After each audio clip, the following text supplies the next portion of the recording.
nama aku Nur Iksani Afsa Tarihoran. Aku biasanya dipanggil Afsa. Saat ini aku berkuliah di Universitas Negeri Medan, jurusan manajemen. Saat ini masih baru semester 4 nih, teman-teman. Mungkin nggak jauh-jauh banget ya dari teman-teman semuanya.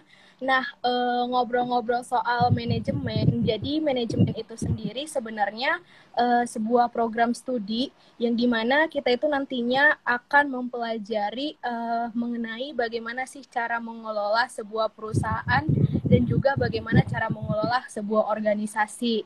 Nah, nanti apa aja sih yang akan kita pelajari mengenai pengelolaan itu? Banyak banget yang akan kita pelajari, baik itu soal dari sisi keuangannya, dari sisi pemasarannya, dari sisi sumber daya manusianya, bahkan nanti kita juga mempelajari bagaimana caranya supaya ketika ada sebuah problem nih, nah ketika kita mengambil keputusannya itu sesuai dengan apa yang diinginkan sebuah perusahaan ataupun sebuah organisasi, kayak gitu sih. Oke, keren banget gitu ya Kak. Berarti cakupan pembahasannya itu sangat luas gitu ya. Tadi kan juga Kak Afsah ya, aku Ya, panggilnya, menjelaskan tentang dari perusahaan dan juga organisasinya gitu. Nah, dari yang Kakak jabarkan itu tadi, kira-kira di jurusan Kakak tuh ada mitos atau fun fact gitu nggak sih Kak? oke, mitos atau fun fact mengenai jurusan manajemen. Biasanya sih yang paling banyak orang berpikir bahwasanya kalau di jurusan manajemen itu nggak akan mempelajari hitung-hitungan ya. Padahal itu salah besar banget. Kita di jurusan manajemen itu kita pasti akan ada hitung-hitungannya. Karena di manajemen kita juga mempelajari soal akuntansi, terus kita mempelajari tentang ekonominya, baik itu ekonomi mikro maupun ekonomi makro, bahkan kita juga mempelajari statistik. Jadi buat teman-teman yang mungkin nggak suka matematika, hitung-hitungan, kayaknya itu akan salah besar kalau misalnya masuk ke jurusan manajemen. Itu sih Kak, mitos dan stigma yang paling sering ya. Selain itu juga banyak juga orang yang berpikir kalau misalnya kita pas SMA itu jurusannya IPA gitu ya. Nanti bakal sulit gitu kalau misalnya mau masuk jurusan manajemen karena kan manajemen itu biasanya ke sosum ya, bukan ke saintek. Nah, jadi sebenarnya Yep.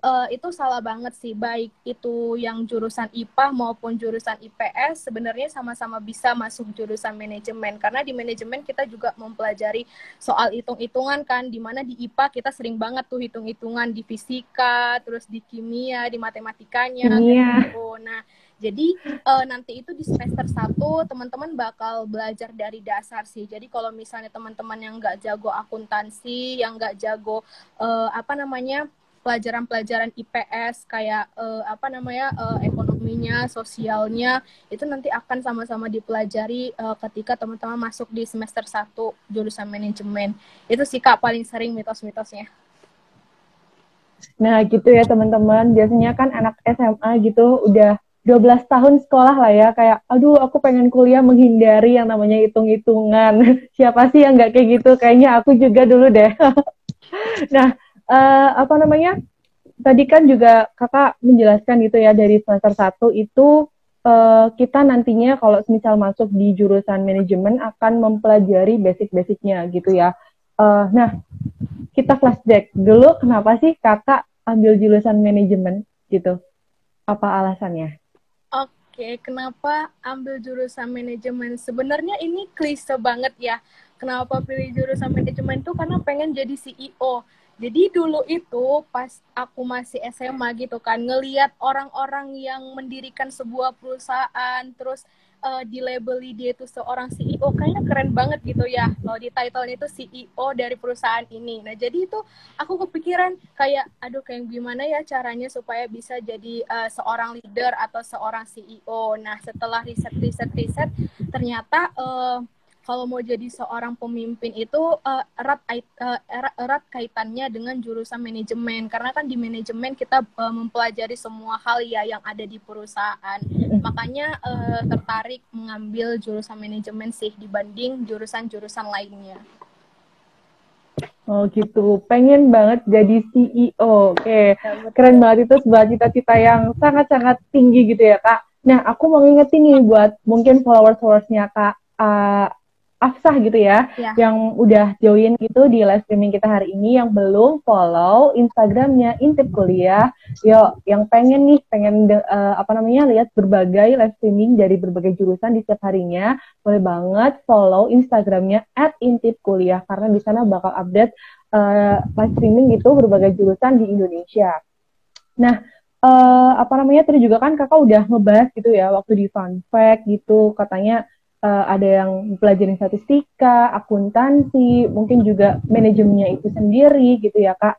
Nah, ada nggak sih kak mata kuliah gitu atau tugas-tugas khusus di jurusan kakak yang kakak selama ini udah 4 semester pelajari? Oke. Nah, jadi kalau terkait mata-mata kuliahnya, sebenarnya kalau di semester-semester awal itu kita masih kayak mempelajari basic-basicnya aja sih, Kak. Kalau di semester 1 kita mempelajari pengantar-pengantarnya, misalnya pengantar manajemen, pengantar akuntansi, pengantar statistika, terus ekonomi mikro, ekonomi makro.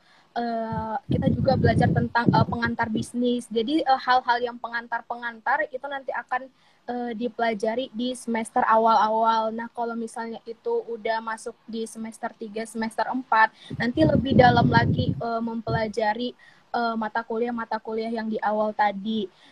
Nah, kalau misalnya sejauh ini sih, karena di universitas aku sendiri itu sebenarnya untuk Kak, kayak tugas-tugas dari mata kuliah jurusan manajemen itu agak berbeda dengan universitas lain. Karena di universitas aku sendiri itu kita menerapin yang namanya KKNI. Jadi kayak ada kurikulum tersendirinya gitu loh Kak. Jadi kita setiap mata kuliah itu kita ada 6 tugas Kak, mulai dari CBR, CGR, terus kita ada mini riset, project, kita ada rekayasa ide, dan juga ada tugas rutin. Nah, jadi nanti terkait mata-mata kuliahnya itu pasti berhubungan dengan ke-6 tugas yang aku sebutin tadi, gitu Kak. Oke, gitu. Lumayan berat ya Kak kalau semisal kurikulumnya berbeda dan juga setiap mata kuliahnya itu ada tugas sendiri, yaitu 6 tugas itu. Harus strong nih kayaknya kalau jadi anak manajemen. Nah, ngomong-ngomong tadi tentang mata kuliah gitu dan juga cita-cita, mungkin juga ada kaitannya dengan konsentrasi nih Kak. Di manajemen itu kan sangat luas ya Kak. Tadi juga membahas akuntansi. Itu kira-kira di jurusan manajemen ada konsentrasinya apa enggak Kak? Oke. Dan mungkin kalau kakak nanti ada gitu mau memilih konsentrasi apa? Oke, sebenarnya di manajemen juga ada konsentrasinya ya Kak ya, itu ada konsentrasi manajemen pemasaran.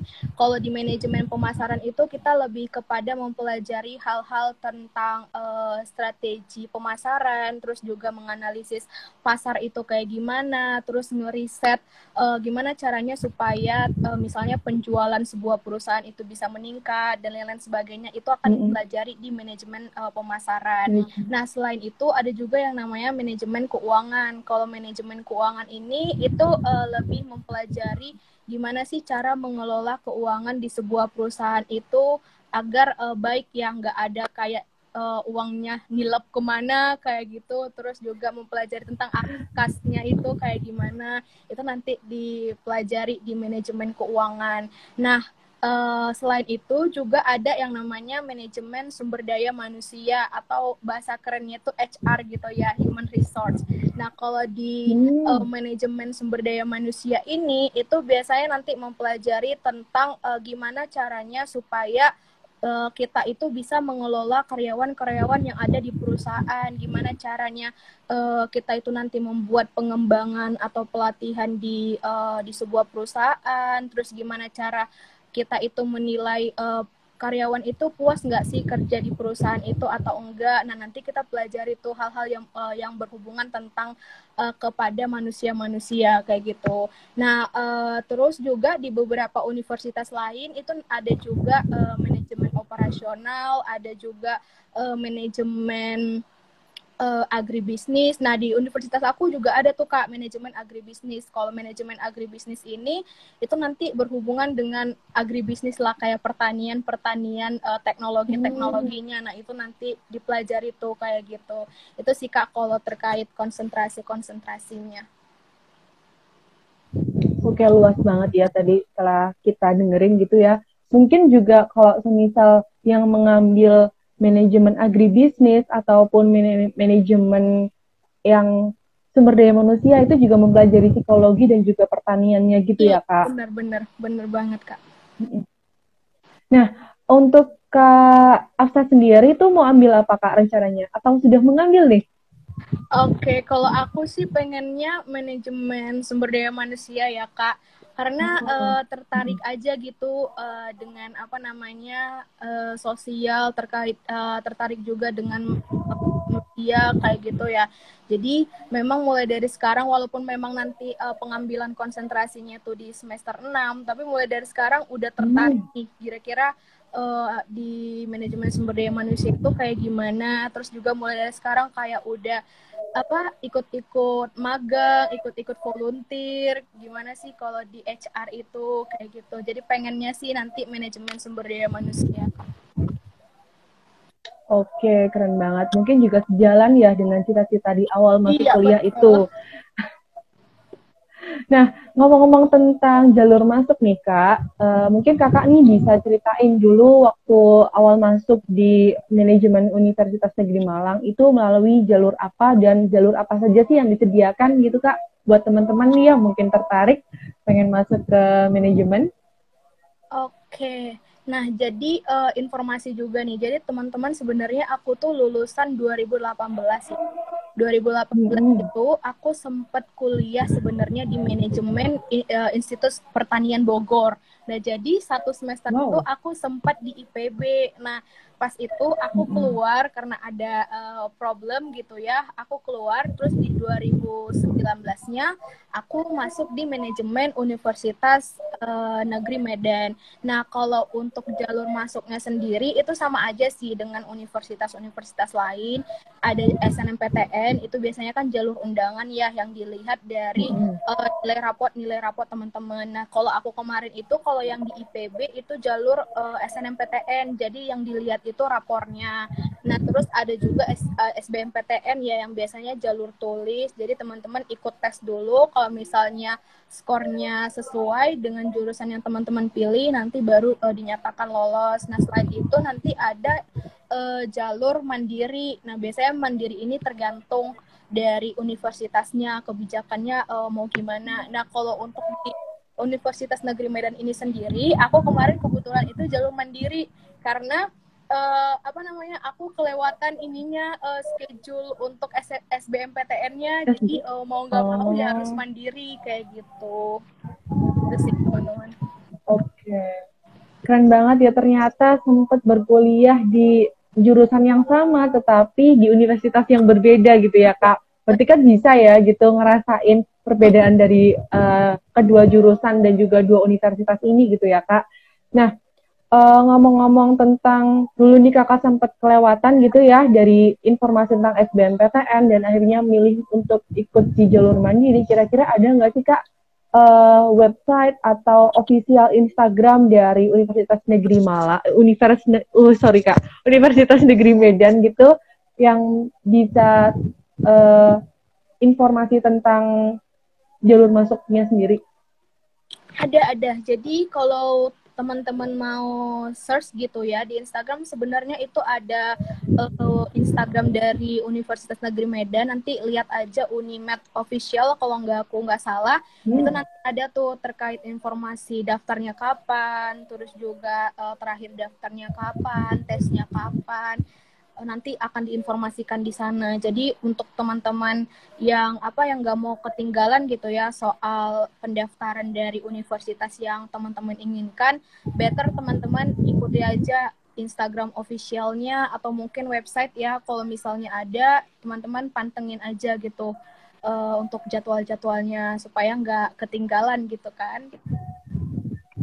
Iya bener banget ya, itu at Unimed ya, Iya, Unimed official ya gitu. betul. Oke, itu ya teman-teman bisa disimak, itu official Instagramnya. Nah, kira-kira apa nih Kak tips dari Kakak buat kira-kira calon mahasiswa baru yang ingin mendaftar atau mengambil jurusan manajemen yang sama atau di jurusan manajemen di universitas yang sama juga, kira-kira tipsnya apa nih Kak? Mungkin apa yang harus dipelajari atau juga boleh banget tips untuk mahasiswa baru yang masih research gitu di semester awal. Oke, tips untuk calon mahasiswa dulu kali ya Kak ya yang mau masuk Mm-mm. jurusan manajemen. Nah, tipsnya itu yang pertama teman-teman harus tanyakan sama diri sendiri kira-kira teman-teman bisa nggak ya kalau nanti ketika berkuliah itu disuruh mempelajari semua mata kuliah yang berbeda-beda kayak gitu. Karena kan di manajemen ini teman-teman bakal mempelajari ekonominya, statistikanya, akuntansinya, manajemennya. Pokoknya banyak deh yang akan dipelajari di manajemen ini. Jadi itu harus benar-benar ditanyain gitu ke diri sendiri. Bisa nggak kalau mau pelajari banyak hal. Kalau misalnya nggak bisa, lebih baik cari jurusan yang udah spesifik gitu akan mempelajari satu hal. Misalnya kan kayak akuntansi, ya berarti mempelajari akuntansi aja. Kalau misalnya contohnya kayak psikologi, ya berarti nanti mempelajari psikologi aja kayak gitu. Jangan cari jurusan yang nanti bakal belajar banyak hal, itu yang pertama. Terus tips yang kedua adalah kalau mau masuk jurusan manajemen itu lebih baiknya teman-teman sedikitnya tuh harus ada menguasai mata kuliah nantinya yang dipelajari sih. Nggak perlu kayak udah ahli banget di pelajaran itu, tapi kayaknya udah tau lah basic-basicnya supaya nanti ketika teman-teman udah masuk gitu ya di semester awal, teman-teman nggak harus belajar dari awal banget gitu, dari dasar banget, karena di kuliah itu beda banget gitu sama di SMA. Nanti di kuliah mau teman-teman ngerti atau enggak langsung aja lanjut ke pertemuan selanjutnya gitu kan, nggak akan diajarin sampai bisa kayak gitu. Jadi better teman-teman harus udah punya basic-basicnya lah, paling nggak teman-teman udah bisa kayak 5 pelajaran, lebihnya nanti dipelajari pas semester awal. Itu sih kalau untuk jurusan manajemen. Kalau tips yang lain palingan nanti bisa dipelajari sewaktu udah masuk di jurusan manajemen itu. Terus kalau yang untuk udah terlanjur masuk di jurusan manajemen, palingan ini sih apa, banyak-banyak baca, terus juga jangan males-males karena kan banyak kan yang mau dipelajari. Aku aja yang semester 4 ini kayak baru kewalahan gitu. Aduh, ini kok banyak banget sih yang dipelajari, beda kayak jurusan lain kayak gitu kan. Jurusan lain udah spesifik banget. Ini kok kita belajar semua kayak gitu. Jadi ya itu sih kayak kalau mau teman-teman dari sekarang udah mau apa, udah nentuin kira-kira mau konsentrasi apa. Jadi nanti kalau misalnya udah tahu kan mau konsentrasi keuangan, berarti nanti mulai dari semester 1 benar-benar nilai-nilai mata kuliah keuangannya itu benar-benar harus bagus gitu. Usahakan bisa A gitu kan. Terus kalau misalnya mau nantinya itu ke pemasaran, pas di awal-awal juga harus benar-benar udah tahu gitu. Ini mata kuliah nanti yang akan bisa ngambil konsentrasi pemasaran. Berarti teman-teman harus belajar benar-benar gitu loh pas di semester awalnya. Itu sih, jangan sampai nanti pas mau pilih konsentrasi teman-teman nggak tahu mau milih apa gitu kan. Biasanya kan kalau misalnya kita nggak tahu gitu ya Kak, kita mau ngambil apa konsentrasinya, nanti tuh diacak gitu. Ya udah karena nggak tahu kamu Oh gitu. kesini aja, atau bahkan kadang itu sesuai nilai gitu loh Kak, sesuai nilai. Kalau misalnya tingginya di keuangan gitu kan nilainya, totalnya ternyata nggak bisa gitu angka-angka. Tahu-taunya nanti konsentrasi keuangan kayak gimana, bakal susah kan pas di tugas akhirnya kayak gitu. Nah, itu ya teman-teman tips dari Kak Afsah gitu. Mungkin buat teman-teman yang masih ragu gitu ya sama baca maba nih, cari jurusan yang spesifik dan juga kalau misal emang udah suka gitu dan pengen banget ngebet nih, pengen masuk jurusan tersebut, bisa banget dipelajari nyipil lah ya, nyicil gitu, nyicil materi kuliahnya dari awal kuliah gitu. Nah, kira-kira aku mau tanya nih Kak, prospek kerja dari jurusan Kakak tuh apa aja Kak? Oke, Dan biasanya alumni tuh apa namanya kerjanya tuh di mana? Oke, kalau soal prospek sendiri itu kayaknya prospeknya bisa di mana aja ya, Kak.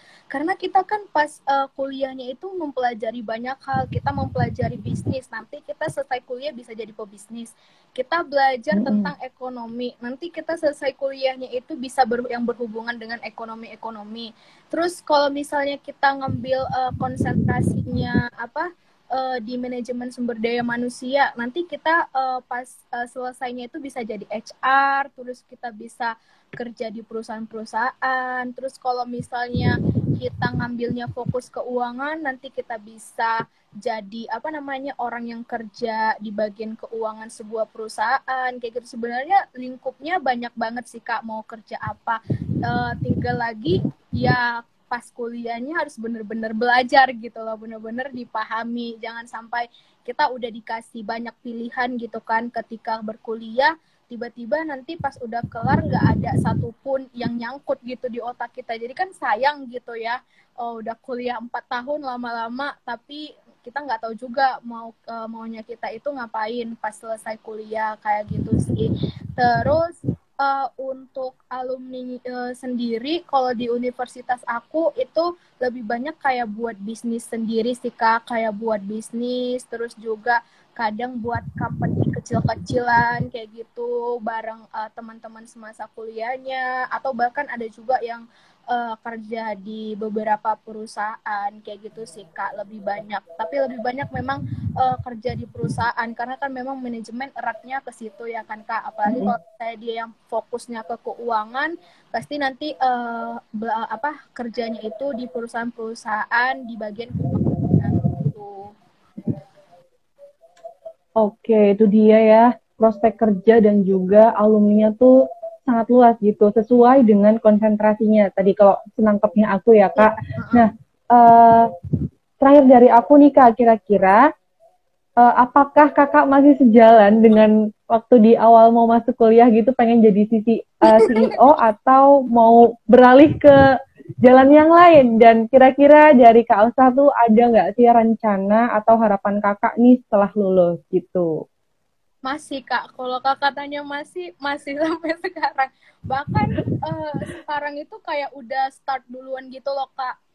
Bukan kayak start buat company ya, tapi start kayak buat Mm-mm. komunitas kecil-kecilan, terus buat platform yang dimana memang itu aku sendiri yang ngebangun kayak gitu. Jadi memang rencana setelah lulus itu aku pengen kayak gitu sih, kayak mungkin aku bisa bangun komunitas atau organisasi atau bahkan bisa perusahaan gitu ya, amin. Terus juga karena memang aku pengennya manajemen sumber daya manusia gitu ya, mungkin aku juga pengen jadi HR gitu setelah lulusnya, sesuai dengan konsentrasi yang aku pilih. Itu sih Kak, kalau rencana setelah lulusnya gitu. Oke, masih kekeh gitu ya Kak, di awal konsisten dan semoga dilancarkan gitu ya Kak, apa target dan juga capaian-capaian yang ingin dicapai setelah lulus nanti. Nah ternyata nih Kak, ada yang komen nih, ada yang apa namanya pengen bertanya dari Irfan 28 underscore underscore. Mau tanya nih Kak, konsentrasi kuliah mempengaruhi hingga dalam melamar pekerjaan. Nah itu gimana tuh Kak? Boleh dijawab Kak? Oke, kalau setahu aku mempengaruhi ya, karena kalau misalnya teman-teman lihat gitu, kalau teman-teman sering lihat kayak open recruitment dari beberapa perusahaan, biasanya itu mereka itu ada kayak mencantumkan background pendidikannya itu apa. Misalnya nih, Mm-mm. mereka butuh lowongan kerja sebagai HR. Mereka itu pasti nulis di situ background pendidikannya harus psikologi atau manajemen sumber daya manusia atau jurusan-jurusan yang relate seputar HR kayak gitu. Jadi konsentrasi itu sangat-sangat berpengaruh kepada apa namanya ketika kita mau melamar pekerjaan. Jadi teman-teman itu harus tahu kalau misalnya pengen berkarir dalam hal apa harus disesuaikan dengan jurusan kuliahnya itu apa, terus juga konsentrasinya itu apa, kayak gitu, supaya teman-teman nggak capek-capek nanti setelah kelar kuliah harus belajar lagi kan soal apa namanya karir yang teman-teman inginkan gitu. Nanti kan butuh waktu yang lebih lama juga gitu loh. Oke, itu ya jawabannya untuk Kak Irfan 28__. Semoga menjawab ya. Nah, ternyata ada yang tanya lagi nih Kak, dari Elva Oktaviani. Kak, apakah ketika pekerjaan kita pada akhirnya berbeda dengan konsentrasi itu gimana ya Kak? Mungkin ini ya, mungkin ambilnya manajemen SDM, tapi maksudnya bukan di bagian itu gitu Kak. Oh, gitu. Nggak apa-apa sebenarnya asal memang kamu itu punya kompetensi di bagian yang kamu inginkan. Misalnya nih kan, kayak aku misalnya, aku nanti pengen ngambil konsentrasi manajemen sumber daya manusia. Tapi ketika aku berkuliah gitu, aku sering ikut magang yang jabatannya itu seputar administrasi kayak gitu kan. Itu kan berbeda ya antara administrasi dengan manajemen sumber daya manusia. Terus pas aku kelar kuliahnya, aku pengen melamar pekerjaan di bidang administrasi. Nah, itu bisa. Kenapa? Karena kita udah punya pengalaman sebelumnya di bidang administrasi. Mungkin teman-teman udah punya pengalaman magang atau bahkan teman-teman udah pernah freelance gitu kan di bidang administrasi. Nah, itu sangat dipertimbangkan oleh HR yang ada di perusahaan-perusahaan. Itu sih yang terpenting. Jadi teman-teman itu kalau kuliah itu jangan kuliah-kuliah aja, tapi teman-teman juga banyak-banyakin pengalaman, banyak-banyak ikut magang, ikut-ikut volunteer, dan explore aja gitu loh berbagai jabatan-jabatan yang ada di organisasi itu. Karena nanti itu sangat-sangat sangat-sangat berguna ketika teman-teman itu mau daftar pekerjaan. Itu sih. Oke, itu ya Kak Elva Oktaviani, jawaban dari Kak Afsa, semoga menjawab. Oke, maaf banget ya Kak, karena waktu kita tuh terbatas, jadi mungkin sesi live streaming kita cukupkan pada hari ini. Itu makasih banget buat Kak Afsa udah menyempatkan waktunya untuk bergabung bersama di Intip Kuliah. Semoga capaian-capaian yang ingin dicapai lancar dan juga kuliahnya segera diselesaikan gitu Kak. Terima kasih Amin. Kak Afsa. Amin. Terima kasih teman-teman Intip Kuliah dan teman-teman yang nonton. Aku izin live ya, Kak. Oke Kak, makasih ya Kak. Iya.